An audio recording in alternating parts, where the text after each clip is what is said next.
درود. الان ساعت 8:20 است. یه حدود 40 دقیقه 50 دقیقه هست که من بیدار شدم.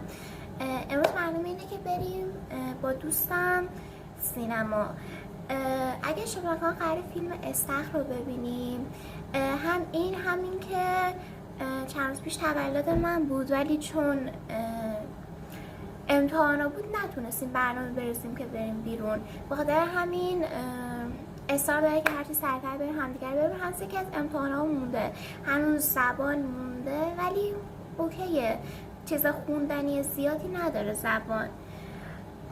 الان من باید پاشم یکم به پوستم برسم، بعد پاشم آرایشم بکنم، بعد فکر کنم ساعت با مترو قرار برم، با ساعت 11 اینا دیگه باید راه بیفتم، 11:30 دیگه اینا دیگه باید راه بیفتم.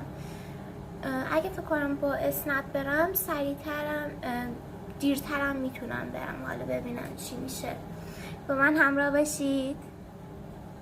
آقا پفکم از خواب بیدار شدی. سلام، بودو بیا، بودو بیا. یه دونه بیزه دارم من، قید وایزه دارم من، صبحت بخیر خوشتمون.